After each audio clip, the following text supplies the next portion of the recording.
Welcome to Becoming a Financially Confident Woman, the podcast that helps high-achieving women take control of their money and build wealth with confidence. I'm your host, Dr. April Murdaugh, financial advisor, college professor, and founder of Woman to Woman Financial. I've got women through retirement planning, generational wealth building, and everyday money decisions. Beyond the credentials, I understand the struggles on a personal level. I've experienced widowhood, divorce, homelessness, and the challenges of being a single parent. Those experiences shaped my mission to help women like you gain the clarity, confidence, and strategies you need to take control of your financial future. This podcast is where professional expertise meets real-life experience, so you can move forward without fear or overwhelm. Let's dive in.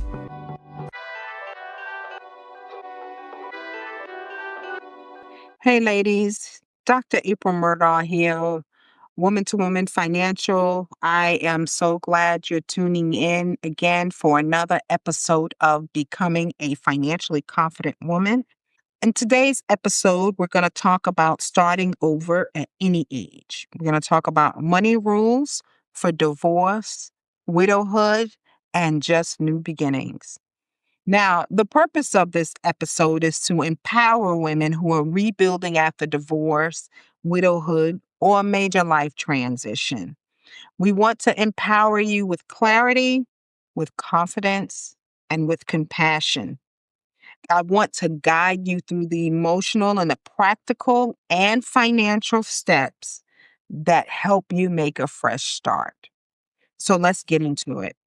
So for starters, if you know anything about me, if you've been listening to this podcast for any amount of time, you know that I have experienced this whole starting over thing more times in my life than I like to admit.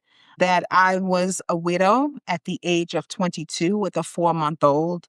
And then I was divorced at 39. I remarried 8 years after becoming a widow and was married for 10 years and then went through a divorce. By that time, I had a total of 3 children, 1 from my late husband and 2 from my husband that I divorced. And I left the state that I lived in with my spouse and moved to another state, which is myself and my 3 children. And we moved with whatever we could fit into 2 vans, 1 commercial van and 1 regular van, which the kids were in with me. And we started life anew. And this happened about 18 years ago. And I will not tell you a lie. It was not an easy decision, first of all. And it definitely wasn't an easy, smooth transition by any means. It was tough. It was a tough decision. It was tough uprooting my children. It was tough. It definitely was tough. But, when I got here in town, one of the first things I did was I went to this Bible study at the YMCA in my neighborhood. Literally, the first week that my kids went to school, I went, I think it was a Wednesday morning or something. And I just sat there and I cried. I literally cried like the whole Bible study because it was hard. The life that I thought I was going to have was no more. I had made a drastic decision, made a drastic change, and it was tough, right? But here's the thing.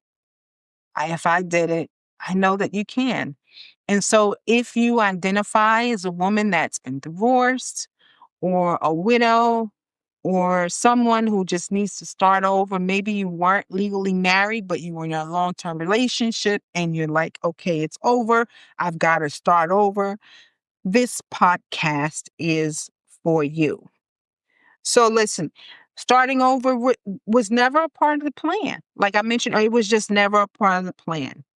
There was a lot of emotional weight, and there is a lot of emotional weight when it comes to dealing with divorce or widowhood or breakups or leaving a long-term relationship or just becoming a single parent. It's a lot. It's a heavy emotional weight. And a lot of women, a lot of times, we don't even see it coming, especially us high achieving women. We just don't see it coming. And, I just want you to know that what you're feeling, if you are in this situation, is normal. It is so freaking normal. I felt it, and sometimes I still feel it. So, there's some things, when a relationship ends, there's grief. Not just death, not when the person dies, but when the relationship ends, it is like a death.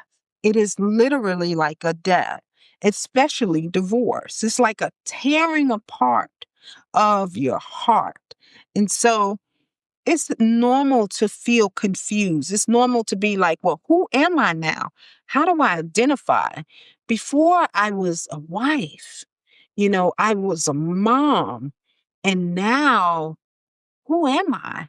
Everything I did and all of the thoughts that I had was about my spouse and my children and us doing things as a unit. And the goals that I had were more family oriented or children focused. But who am I now? And it's funny, this evening I was talking to my girlfriend about this because my children are all grown now. They're all gone.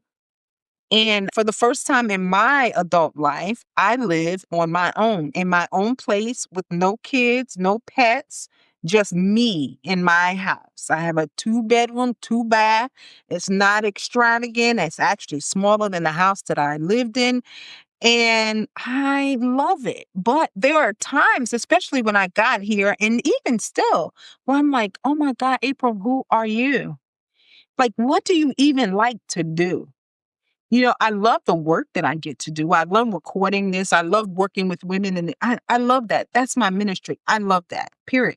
But when I'm not doing that, the heck am I? And so when you leave a relationship, it calls you to question, who are you? How are you going to survive financially? And better yet, how are you going to rebuild at 30 and 40 and 50 and 60? Like, how am I going to start over?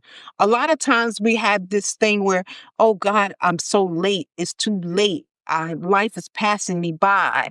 So we have all these feelings, right? But listen, want you to hear me real clearly.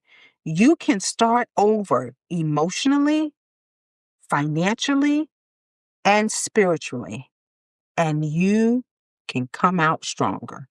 I really want you to internalize that because even though it's hard now, this can be your reality.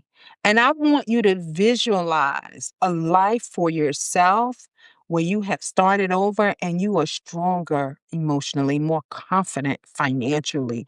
You're spiritually connected. You are stronger than you've ever been in your life. I know it is possible because I am there. Believe me, I am. So let's talk about the emotional and psychological realities of starting over. Listen, there's shock and numbness, right? And these are the stages of grief. So if you had anyone that you loved and you cared about pass away in your life, this kind of thing, this divorce, this widowhood, this starting over, it's like a grief. And these are the stages you go through. You go through shock and numbness. You go through fear of not knowing what the future looks like. You go through this loss of identity. Again, who am I? What do I like? How do I think about myself? Now it's just me. What do I do? Loneliness, right? Used to being with kids and family and your spouse and everything, and you feel lonely. You feel like you've lost your identity. There's some shame associated with starting over. The relationship didn't work. You thought it would. You publicized it to your friends. You and your spouse were did PDAs on social media and, posting how much you love them and all the things, right? You are so overloaded in making decisions. You've got decision fatigue. You don't even know what to do first, second, or third, especially widows. Oh my goodness. It's a lot, right? And then anxiety around finances, like you go through a divorce and you become a widow and you're like, oh my God, can I make it? How much do we really make? How much do we have? There's a lot of anxiety there. And then there's this idea that you got to be strong for the kids and the family and the community. And they have to see this strong woman who pushes through and perseveres in the midst of this pain and this confusion that you're feeling. And so what I want you to do is I want you to give yourself some grace. I want you to know that starting over does not mean you failed. It means that life has shifted and you lived through it. It's a shift. In 2020, it was the big buzzword was pivot. Everybody had to pivot. People were pivoting, their careers were pivoting. That's what this is. This is a pivot. This is not a failure. This is a pivot. This is a change. This is a new season, a new beginning. I think if we reframe things and we change our perspective, the way we think about things will change. And I know that's a saying. I've heard it before, but really and truly, if you internalize that this is a new season, that this is not a season where you failed. This is a new season and you are pivoting now. Life has shifted for you now. I think that could potentially help. So you got to remind yourself of that. So let's talk about now. We know we had these changes. You went through a divorce. You're divorced now. You become a widow, or you were in a long-term relationship and now it's over. So what do you do financially? Let's talk about how to create a financial survival kit. So you cannot rebuild your life without having information. There are some critical documents you need to make sure you can put your hands on that you have in a safe space. One is an ID, your identification, of course, your social security cards, the birth and marriage certificates, death certificates if you're widowed. It's very important to have that in a safe place. A lot of times people want certified copies of those documents, so you need to make sure you have a few of those. You need to know where your insurance policies are. All of them, health, life, disability, medical, all of that. You need to know where your loan documents are for cars, for the home, for any fixed asset, or even the variable, the unsecured stuff like credit cards, all of those. You need to know where those documents are. You need to know where the property deeds and titles. So if you own a house jointly with your spouse, you need to know where the deed is. You need to know where the title to the house is. All of titles to items you have, all of those things you need to be able to put your hands on those documents. I recommend you get a fireproof safe. I have a little lock box that's fireproof, and I have all of those things. My passport's in there. Everything important to me, I keep in that safe. I also scan those documents, and I have a safe portal, an online portal that is secure, and I have it stored in there too. So I do that for my clients as well. They can upload those documents and they have their own private secure portal. You need to make sure that you know the financial accounts, all of the bank statements, all of the investment accounts, all of the retirement accounts, any pensions that you may have, any social security statements that you have. That's a big one. I find that a lot of people don't have their social security statements. And, they used to send that to you in the mail, but now you have to create a profile on ssa.gov, set up a profile, and you can log in there and you can get access to your social security statements. You need to know what your employee benefits are. If they have it, normally they have it online. You can download the PDF. Again, put it in a file electronically, label it for the year so you know what benefit year that book represents. You need to have your legal documents together. So you need to have your estate plans and your wills, power of attorneys. If you've been divorced before this divorce or before becoming a widow, you need to have those divorce decrees. And I can't say this enough. I've said it on almost every podcast. You need to make sure your beneficiary designations are on all of your accounts. You don't want to get caught without that happening because it could be a problem if you are leaving people behind that are going to need access to your assets. And if they're not beneficiaries, then you could have a probate situation. And you need to make sure you have the power of attorney and help directives. Your people need to know what to do if something happens to you. So having health directives is very important. You need to know the passwords and the access. Now, I have this password keeper called LastPass, LASTPASS. I have it on my system. It automatically changes my passwords, it keeps them secure. So if I give my beneficiaries the main password to my computer, then they can see all the favorites and click on those favorites and open up those different accounts and things that may be password protected. So you could invest in something like, I think it's $35 a year. It's well worth it. As long as you can remember the main password, that main password will allow your beneficiary or the person you trust access to those accounts that are password protected. So again, your banking, your email accounts, your insurances, your mortgage, your utilities, those things most likely are password protected. And so if you have that last pass, then they can access it. And you can have the last pass on your personal computer at home, on your phone, on anything that requires a password. The beneficiary just needs to know the main password to be able to get in the system. So this is something I would keep in a safe so that your beneficiaries, should something happen to you, they can access that safe and it would be in there. But you just can't rebuild financially without knowing where stuff is. Like you can't. And so a lot of times people come to work with me and they had these dreams and these goals, and I applaud you. But now I'm asking for a bunch of documents because I need to see where you are. We need to see what your current financial position looks like. Hey, ladies, I want to take a quick pause to share something exciting with you. If you've been enjoying these conversations and you're ready for a community of like minded women who are growing, thriving, and building wealth together, then you need to join us in the Prosperous Woman Collective on Facebook.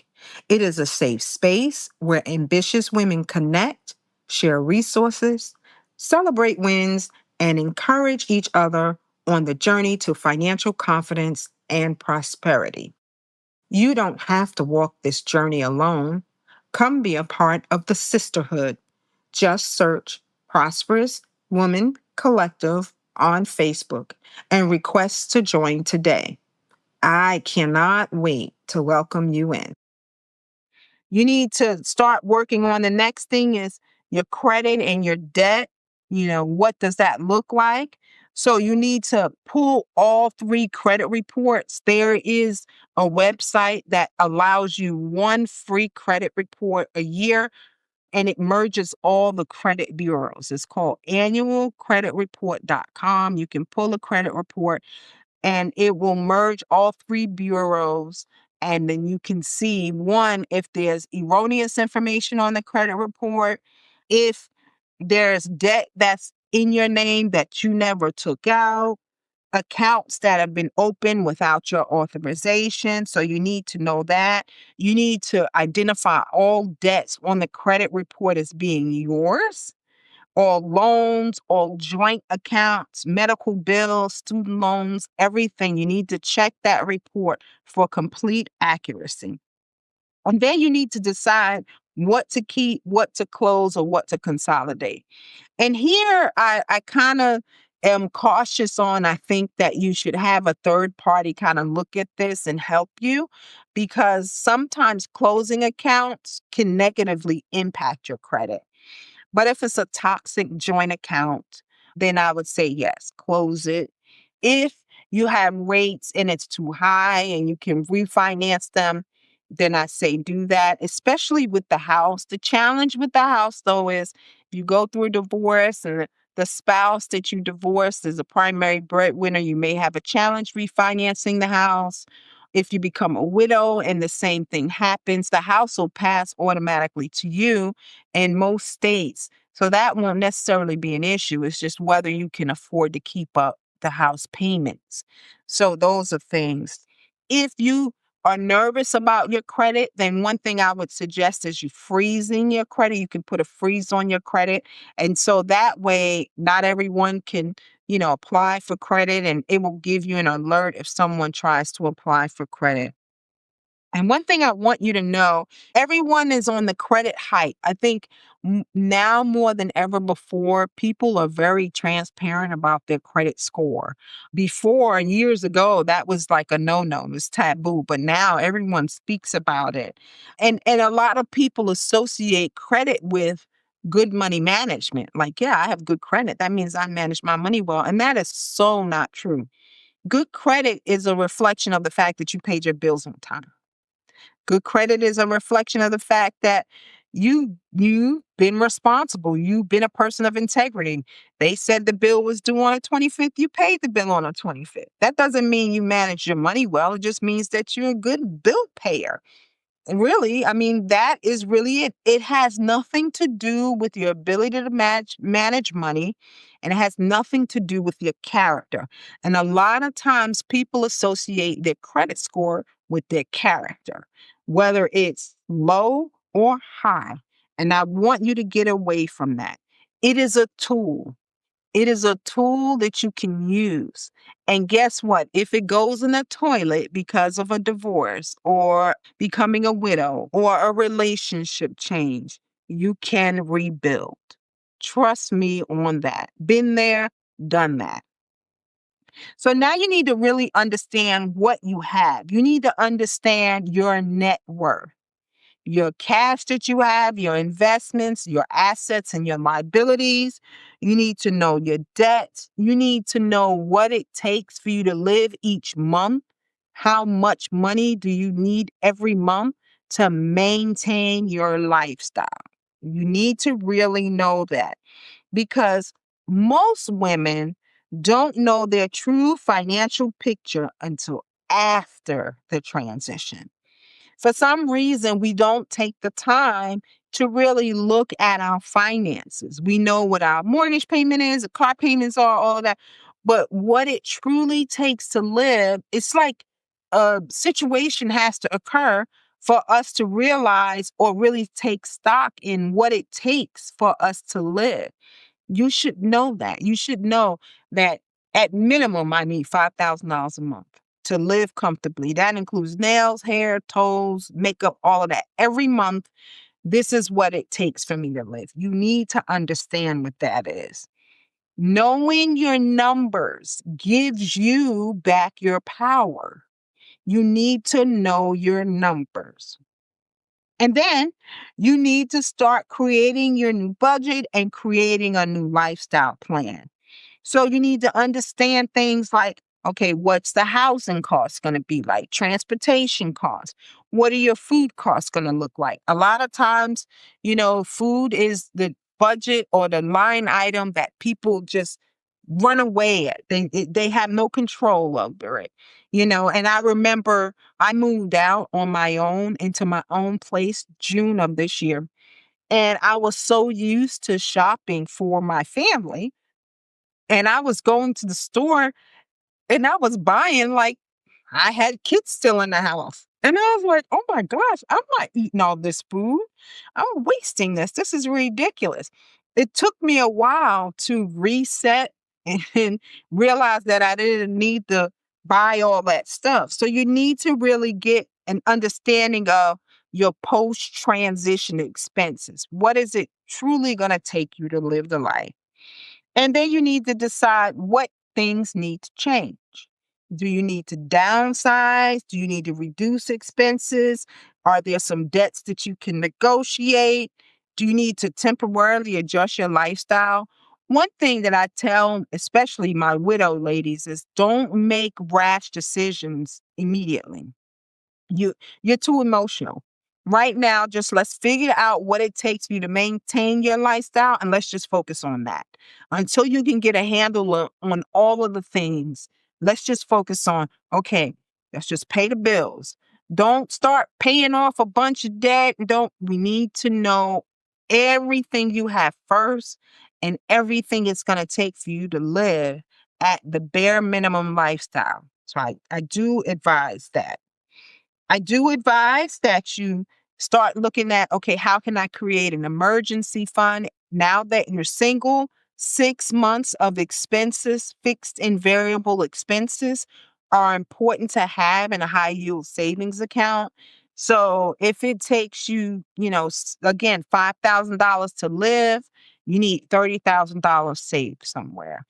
10,000, the same thing. You'll need 60,000. So 6 months at minimum of fixed and variable expenses you need to have saved. You need to also have things like a sinking fund.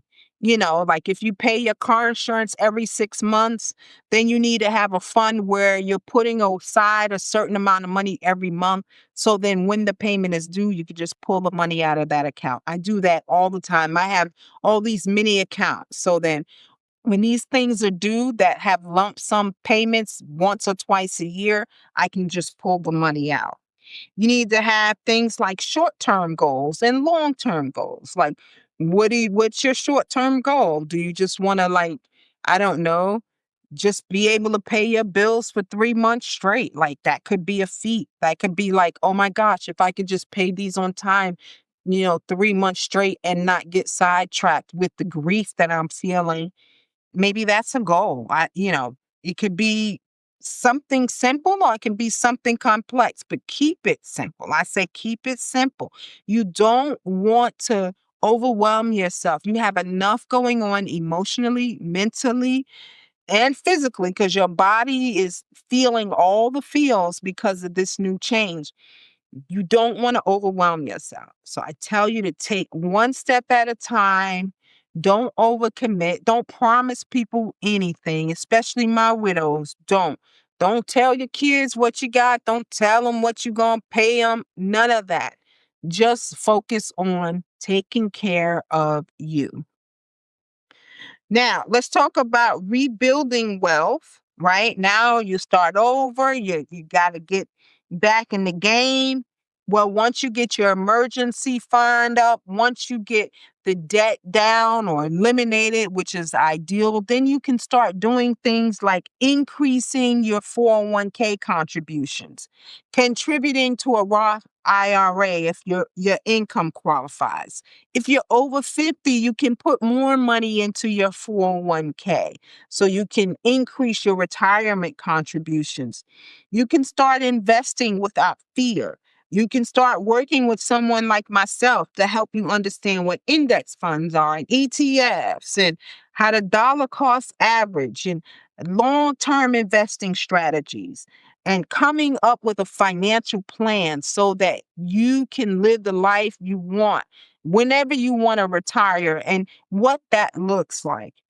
You can do some insurance planning. That's definitely important. If you have children that are young that you're taking care of and you've gone through divorce or become a widow, you need to make sure that you have proper insurance on you so that if something happens to you, those people can take care of themselves, or the people who would be taking care of them would be able to take care of those children.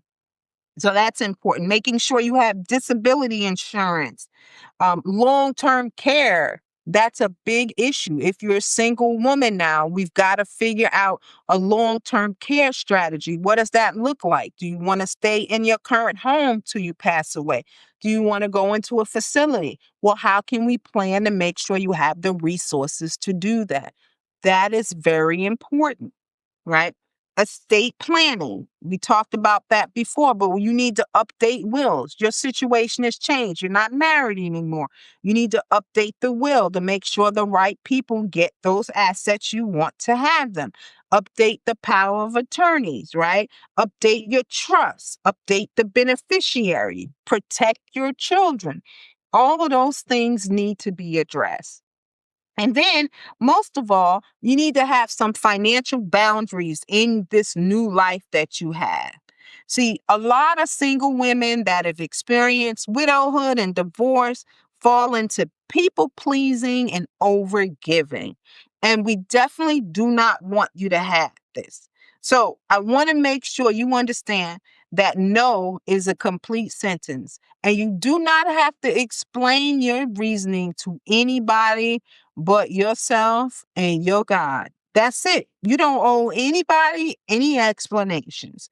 So I want you to be careful of loaning money out that you do not have, especially if you don't even know what your future looks like. Don't loan any money out. Setting your boundaries with adult children. They may know that your spouse passed away. They may think you're in a great financial position. And so they have this expectation. So you need to set boundaries with them. Let them know that, listen, I am not in the right frame of mind right now. I'm not going to be making decisions just yet. I have to get a handle on everything that I have. I don't even know. I'm confused right now. And you have to set those boundaries. If you start dating again, oh my God, you guys have seen the documentaries of women who are giving men money. I want you to be sure that you protect your finances. No one should know how much you have except for you, your planner, and your accountant. Really. So if you're out there dating, they should not know that you're financially well off. They should not know how much you make. All of nope, not at all, because they prey on women in this situation, and you are weak. You are vulnerable. You are in grief, and your decision making ability is called into question right now. And so I would be cautious that if you start dating, that you set those financial boundaries and you protect your finances. Do not lend or give a date or a boyfriend money. Do not do that. I'm telling you.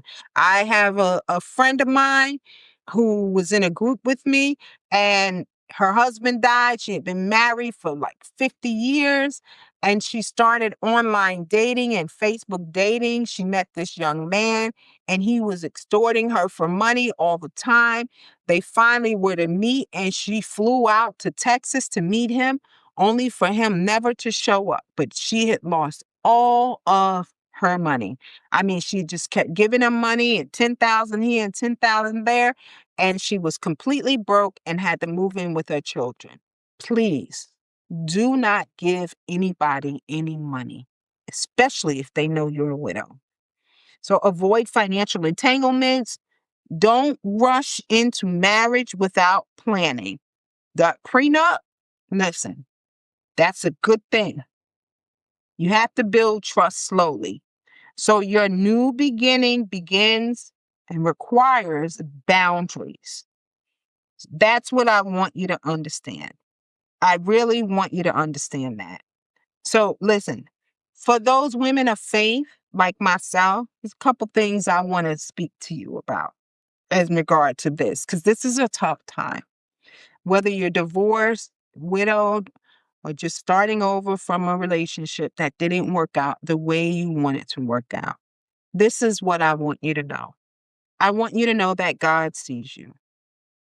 I want you to know that you were not abandoned, that you are not alone, that you are not too old, that you are not starting from zero, that you are starting from wisdom, and that healing takes time, that peace is possible, and your purpose can be reborn, that you, not knowing what up looks like right now in your situation, that you can build a beautiful, financially secure life. You can do it. You have the power. God has given you everything you need to survive this time and this season in your life. Do not give up hope on yourself. It is possible. And you are not alone. You are listening to a woman who has been where you have been more times than I would like to count. And the only thing that I could lean on is that I was not alone. And sometimes I felt like it. And even when I felt like it, I did know that I was not alone. And I want you to understand that. I want you to know that you're stronger than the storm. I want you to know that your future is not canceled, that you can rebuild your finances and your life, and that starting over is sometimes the beginning of your greatest season. I want you to hear that again. That starting over is sometimes the beginning of your greatest season. Listen, if you want to start over and you don't know where to start financially, you can have a confidential financial session with me. We can meet to discuss and do a starting over strategy session for you. If you are a woman who has experienced divorce or who's been a widow or had left a relationship and you are starting over, contact me at info@womantowomanfinancial.com to schedule your personalized starting over strategy session with me. I would love to be able to help you, but I also want you to know that you can, that it's possible. And listen, there's no place but up now. This is the beginning of one of the best seasons of your life. Take your time, give yourself grace. It will be better than you ever imagined. Believe me on that. All right, y'all, thanks for listening. It's been a pleasure. I want you to know that I'm here for you. And if you need anything, you can reach out to my office. We'd love to help you. Again, info@womantowomanfinancial.com or call 904-753-5250 for your complimentary starting over strategy session. I'd love to help you. Talk soon. Thanks for listening to Becoming a Financially Confident Woman. I know from experience that confidence with money can change everything. Be sure to subscribe, share this podcast with another woman who needs encouragement, and visit Woman to Woman Financial to schedule your confidential financial conversation. Remember, you are becoming a financially confident woman.